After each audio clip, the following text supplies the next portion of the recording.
Bueno, dejamos este tema por el momento, porque no vamos a dejarlo de lado para ocuparnos de lo que será esta semana complicada en la ciudad de Lima a partir de las movilizaciones. Honestamente digo complicada por la respuesta del gobierno, porque creo que si la movilización es pacífica y expresa lo que los ciudadanos quieren demandar, no tendría por qué ser esto un problema. A quien yo siempre sigo y leo y escucho es a Jenny Dador, que es la secretaria ejecutiva de la Coordinadora Nacional de Derechos Humanos y que siempre tiene una mirada lúcida y serena, además, en estos días siempre complicados. Jenny, qué gusto conversar contigo. No hablábamos hace buen tiempo y estoy muy contento de poder hacerlo esta mañana. ¿Cómo te va? Hola, Carlos. Buenos días. Bien, me va bien porque hay que decir que nos va bien, Nos va ¿no? bien. Pero sí, con bastante preocupación por ese proceso de movilización que se viene, pero por esta serie de actos preventivos, digamos, entre comillas, que supuestamente el gobierno ha decidido hacer, ¿no?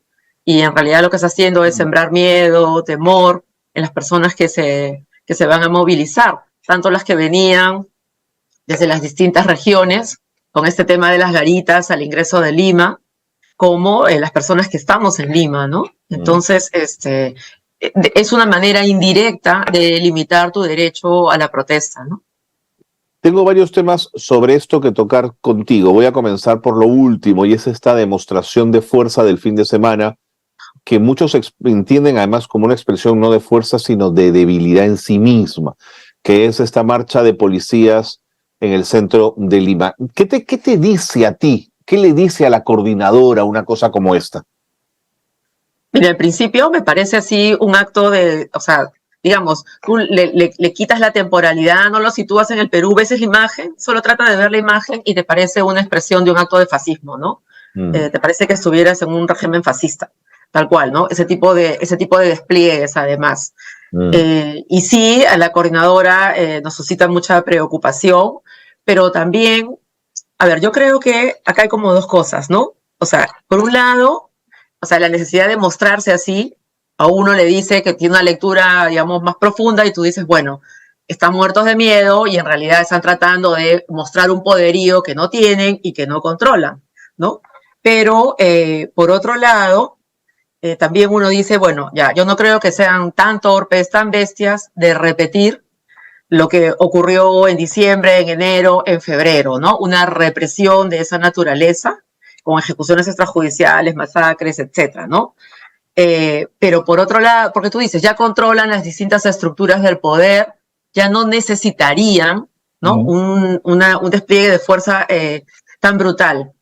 Sin embargo, por otro lado, lo que también te preocupa o me preocupa es un gobierno que ya, o sea, en términos de legitimidad social, ya no tiene nada que perder, ya lo perdió todo, pero sí tiene que preocuparse por asegurarse impunidad. Sí, pues. Y eso yo creo que es muy peligroso en este proceso de movilizaciones, ¿no? Como ya no tiene nada que perder, ya lo perdió todo, y sí le preocupa una caída por el tema de que no habría impunidad y lo que se está jugando es la libertad de los que están en el gobierno, porque ellos saben que van a responder con la cárcel, tarde o temprano. Y eso hace que la situación se pueda hacer un poco más peligrosa, ¿no? Hay muchas cosas en juego, digamos. Hace unos días pudimos escuchar al premier Otárola pedirle a la población que marche pacíficamente, lo cual me parece muy bien, pero lo que más me sorprendió es que invoque a la policía. Yo pensé que un premier daba órdenes y exigía, y un premier se ponía firme y le decía a su policía y a las fuerzas de las armadas, oiga usted, no quiero una sola bala, ¿no es cierto? ¿Te Así es. sorprendió que el premier invoque? Sí, por supuesto. O sea, no guarda relación, ¿no? O sea, sale por un lado, primero da estas muestras de poderío, primero te ruquea, ¿no? Y luego sale más o menos pidiéndole a la policía, oye, por favor, no vayas a disparar, ¿no? Entonces, pero quizás puede ser parte de su propia estrategia, ¿no? O sea, cómo vamos lavando las manos y quiere de alguna manera consolidar esta idea de que no tiene este comando, ¿no? Entonces, mira, la verdad que estamos en tiempos donde lo que prima para nosotros es la mirada de la sospechología, ¿no? O sea, digamos, cualquiera de las actitudes que tomen, tú la puedes leer como que atrás hay algo, o porque está buscando impunidad, o porque tienen temor de esto u otro, ¿no? O porque te sale diciendo, bueno, sí, que la población se movilice, pero cuestionan las razones por las que tú te movilizas. Y yo creo que acá también es importante, cuando hablamos del derecho a la protesta, o sea, en el derecho a la protesta se protege todo ese derecho, se protege todos los actos previos, cómo tú te organizas, ¿no es cierto? Cómo la gente recauda sus dineros, cómo viene, dónde van a vivir, dónde van a estar, etcétera, ¿no? El acto mismo de la protesta y el posterior. Entonces, acá estamos viendo que se dice, sí, claro, pueden protestar, pero te están trabando básicamente todo lo que tiene que ver con cómo te organizas, ¿no? Y hemos visto en estos días también, hace 3 días, yo estaba en Arequipa en la madrugada, pero recibí igual la llamada porque habían detenido a ese muchacho que estaba haciendo pintas, ¿no? Lo llevaron a la comisaría, lo querían llevar a la DIRCOTE, o sea, eso no es terrorismo en ninguna parte, ¿no? Es más, ni siquiera era un delito, o sea, pintar ya, o sea, no me falta el ornato, ¿no? No tendría por qué estar en la comisaría, le levantas un parte administrativo, en fin. Y las otras manifestaciones que hemos visto, ¿no? Arrancarle las banderolas a las personas, en las manifestaciones en Independencia, en todas estas concentraciones previas que está habiendo, ¿no? Entonces, yo creo que eso es muy peligroso. Y ayer escuchaba también al ministro del Interior anunciando, ¿no? Como que va a haber un gran golpe, ¿no? O sea, como quien dice, mira, vamos a caer y vamos a meter presos así a la mitad de los dirigentes, ¿no? Porque acá les vamos a demostrar, etcétera, etcétera. Entonces, ese tipo de amenazas tampoco, sí, pues, ¿no? O sea, yo entiendo que tengan que hacer un trabajo de inteligencia, pero el trabajo de inteligencia, o sea, no te puede llevar al extremo, ¿no? De tener comportamientos, de infiltrarte para luego hacer que las personas que se están movilizando cometan delitos o hacer una persecución de días posteriores, ¿no? Mira, justo tengo acá un librito que se llama Los Intramarchas, ¿sí? Y que es una investigación periodística en el caso de Chile. Y justamente te cuenta todo el proceso de cómo se infiltraron los carabineros en las marchas y el nivel de persecución que se hizo. O sea, eso ya no es un trabajo de inteligencia, ¿no? Sino que tiene en realidad otras connotaciones, ¿no? Las formas en las detenciones que hubieron y todo lo demás. Entonces, el trabajo de inteligencia también tiene sus parámetros. No inteligencia es infiltrarte y hacer cualquier cosa y provocar al otro el delito, ¿no? Entonces, yo creo que hay varios filos que nos generan preocupación en este momento. Sin embargo, sabemos también que la comunidad internacional, los relatores de derechos humanos, el relator de derecho a la reunión pacífica, o sea, todos están observando lo que va a ocurrir acá, ¿no? Entonces, eso es, aunque sea un poco de mínimo de una garantía, ¿no? Y bueno, nosotros también desde la coordinadora y otras redes vamos a estar acompañando el proceso de las marchas, quienes somos abogados, abogadas, disponibles para la comisaría y todo lo demás, pero hay un grupo también de contingente de personas que quieren movilizarse, ¿no? Entonces, esta vez la coordinadora sí tiene también un escalón dentro de la marcha, claro, va a marchar también, ¿no? Sí, a mí me ocurrió lo mismo que a ti, ¿no? Escuché al ministro del Interior y la verdad no lo podía creer. Mi hipótesis es que se ha quedado sin calendarios y entonces anda un poco distraído, pero en fin, ya es una percepción más mía. Lo que sí, para cerrar el tema policial, me preocupa es que las expresiones del fin de semana hacia adentro envalentonan a la policía, le hacen creer que el otro es un enemigo. En términos corporativos, se establecen una suerte de momentos de fuerza hacia adentro que te hacen salir como si el de enfrente, que es un ciudadano, fuese al que tienes que dispararle, Jenny. Claro, eso es en esta construcción, ¿no? del terruqueo y que hace que efectivamente no seamos vistos como ciudadanos, sino ni siquiera como adversarios o posiciones distintas, sino absolutamente como enemigos. El que tienes al frente es al que hay que aniquilar, ¿no?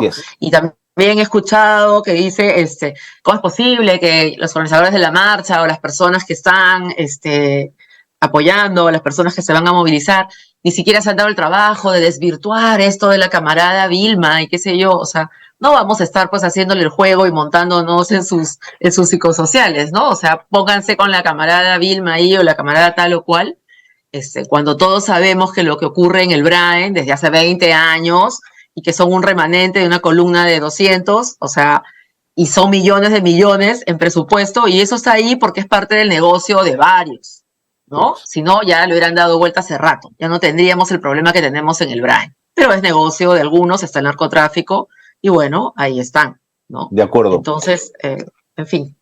Ahora, a mí me sorprende que al gobierno le extrañe que la protesta se haya vuelto a encender. ¿Por qué? Porque primero una presidenta que prometió elecciones anticipadas y no entendió que este era un gobierno de transición, y nos niega la posibilidad de las nuevas elecciones. Que llegó al poder además bajo una realidad social y política diferente y terminó abrazando a la derecha en el poder de una forma inexplicable. Pero sobre todo, Jenny, porque yo creo que este es un gobierno que tiene las manos manchadas de sangre. Tú no puedes asesinar a 49 personas y decir que aquí no pasó nada, Jenny. Es que tendríamos que haber mirado lo que fue el conflicto armado interno como para saber que esto no tiene por qué volver a pasar. Sí, es terrible, ¿no? La situación de impunidad que estamos viviendo y además el valor de la vida, ¿no? El valor de la depreciación del valor de la vida en nuestra sociedad. Pero claro, una vez más también no es de todas las vidas, ¿no? Las vidas de algunos Por supuesto. ciudadanos de determinadas características, con determinado color, con determinada lengua, de determinados lugares, ¿no? Y cuando tú mencionas lo del conflicto armado interno, uno podría hacer un mapa de las zonas, ¿no es cierto?, del conflicto armado interno y poner un calco de dónde ocurrió esas matanzas, estas masacres, y vamos a encontrar que son los mismos lugares, ¿no?, donde se ensañan justamente con estas poblaciones, ¿no? Entonces es como que la historia se repite y este año, que además es un año simbólico, se cumplen 20 años del informe de la Comisión de la Verdad Yes. y Reconciliación, y mira, y se cumplen 75 años de la Declaración Universal de Derechos Humanos, ¿no? Entonces, yo creo que además eso da, y uno se pregunta cuánto hemos avanzado, ¿no? Como una sociedad humanizada, deshumanizada, ¿qué sería si no hubiéramos tenido siquiera estos derechos humanos, ¿no? Eh, Podemos tener varias críticas, pero sin estos, ¿cómo estaríamos? Lo propio con el informe de la Comisión de la Verdad. Lamentablemente, justo lo que tiene que ver con la parte de recomendaciones de reformas institucionales que tenían que ver cómo tenía que la policía hacer su trabajo o los efectivos de las Fuerzas Armadas, son justamente las partes, ¿no?, de las recomendaciones donde hay un nivel de incumplimiento mayor, ¿no? Y también el de justicia, por supuesto, ¿no? Se mantiene la impunidad, se mantiene el espíritu de cuerpo, ¿no? Lo difícil que es que el Ministerio de Defensa entregue información o que se activen en realidad las órdenes de captura. Hemos visto esta semana, ¿no?, cómo cayó un efectivo que estaba pues buscado hace tiempo y estaba en una comida dentro del cuartel. ¿Qué es esto? ¿No? Entonces, cuentan con todo este espíritu de cuerpo que hace que se mantenga esta situación de impunidad, que es el grave problema también en el Perú, ¿no? Porque como nada trae consecuencias, tú matas y no pasa nada, Nada. han masacrado y matado a 49 y no hay nada. Así es. Entonces el mensaje que le va quedando a todos en la sociedad es: yo puedo hacer lo que quiera, ¿no? Y ese lo que quiera tiene que ver con tomar la vida de otros o de otras, ¿no? Y además, si se trata de estos que supuestamente tienen una menor valía en esta sociedad, mejor todavía, ¿no? Es muy peligroso, como, o sea, más allá del valor de las vidas perdidas, del dolor de las familias, y de las comunidades que han perdido a estos seres queridos, a sus miembros, cuando lo miras como sociedad, o sea, el daño que se ha producido como sociedad es muy grande. Eso, para poder trabajarlo y remontarlo, va a requerir muchísimos años, ¿no? Ahora, sin embargo, también hemos visto cómo esto sí ha generado también una respuesta que en un principio se decía, ¿no? Hay una indiferencia de Lima y esa tensión entre Lima y las periferias, o decíamos el margen del margen, ¿no? Yo creo que más bien ahora sí hay un nivel de compromiso mayor también de los distintos ciudadanos en distintos lugares, ¿no? Ya no es esta idea que solo los de tal lugar se van a movilizar. Ahora ¿no? Hay una intención de movilizarse más. Y yo creo que también, no solo por las masacres, sino los actos que hemos visto, que se han seguido, ¿no? Han alertado a la comunidad, ¿no? Le han hecho pensar que realmente estamos a punto de perder la democracia, imperfecta, débil, boba, si tú quieres, pero la vamos a perder, ¿no? Y eso también hace que las personas empiecen a reaccionar. Y además está en las manos de la señora Boluarte, ¿no? Renunciar y convocar a elecciones. Así Ella es. tiene la fórmula de salida. Así es, yo en ese sentido pienso lo mismo. A mí me ha sorprendido mucho también esta suerte de casi pedir pasaporte para entrar a Lima, ¿no? A nuestros compatriotas del sur del Perú, ¿no? Vienen de Ayacucho, vienen de Puno, y son revisados, Jenny, mira, pero escrutados como a ver qué hay debajo de la suela de tu zapato. Horrible, horrible. Y eso en realidad no se puede hacer. O sea, preventivamente no tienes por qué hacer eso, ¿no? O sea, a lo más podrías pedir una identificación, pero ¿quién dice que van a revisar tus cosas y por qué? ¿Por O qué? sea, de ninguna manera, ¿no? Entonces, todos estos actos previos que ellos llaman preventivos constituyen de por sí mismos ya en realidad hechos vulneratorios de los derechos de las personas, ¿no? Igual, o sea, ayer escuché también al ministro que decía, hemos encontrado que un ciudadano tenía, no sé cuántos gramos de oro, qué sé yo, ¿no? O sea, como diciendo, ahora ya, bueno, si en ese país todo el mundo trafica todo el tiempo o algo, o sea, eso no tiene que ver con la protesta en sí, ¿no? O sea... No, como te digo, ayer al ministro se le ha cerrado la imprenta, no llegó a recoger los calendarios. Esa es mi impresión. Te mando un abrazo grande, Jenny. Gracias por Sí, haber... bueno, y solamente, Carlos, solamente anunciar igual que como nosotros vamos a estar acompañando las marchas, para cualquier caso de detenciones arbitrarias, ¿no? O consideren que están en peligro, por favor pueden comunicarse al WhatsApp de la Coordinadora Nacional de Derechos Humanos, que es el 904-106-792, ¿no? Y recordarle también a las personas que si son detenidas, tienen derecho a solicitar la presencia de un abogado o llamar a un familiar, ¿no? Que no están obligados a firmar nada si no está en presencia de su abogado. Inclusive, aunque estuviera presente el fiscal o la fiscal, no están obligados a firmar, ¿no? Las famosas actas de revisión. Si te van a hacer una revisión médico-legal, eso no incluye, ¿no? Que te vayan a desnudar y revisarte las partes íntimas, seas hombre o seas mujer, porque esto no solo le ocurre a las mujeres, está ocurriendo también a los hombres. Y lo que hasta hace poco era una garantía que siempre pedíamos, y era que si eres una mujer y te detienen, que seas revisada por personal femenino, eso no es ninguna garantía, porque el personal femenino también comete actos de violencia sexual contra las mujeres y contra los varones, o colabora con ese tipo de actos, ¿no? Los desnudamientos, por ejemplo, que son una forma de tortura sexual, ¿no? Entonces recordarle a las personas, y cuando sean llevadas ante el juez, siempre mencionarlo. No importa si no te creen, no importa si no hay huellas, no importa, tú menciona el trato que se te dio, si fuiste vejado, si fuiste insultado, que conste en actas. Repítelo siempre. Luego veremos cómo lo probamos, pero debe constar, debes hacerlo constar. De acuerdo. Y lo otro también, no resistas, ¿no? Porque también la policía eso puede exacerbar la violencia de parte de la policía, ¿no? Y te estarías arriesgando. O sea, llevas las de perder, ¿no es cierto? O sea, frente a un abuso policial. O sea, entrega, camina, no ofrezcas resistencia y hagas fuerza en una detención, ¿no? Porque podrías arriesgarte más. De acuerdo. Jenny, si he tomado bien el número, el WhatsApp de la coordinadora, 904-106-792, para tenerlo siempre en el teléfono ahí registrado. Así es, perfecto. Buenísimo.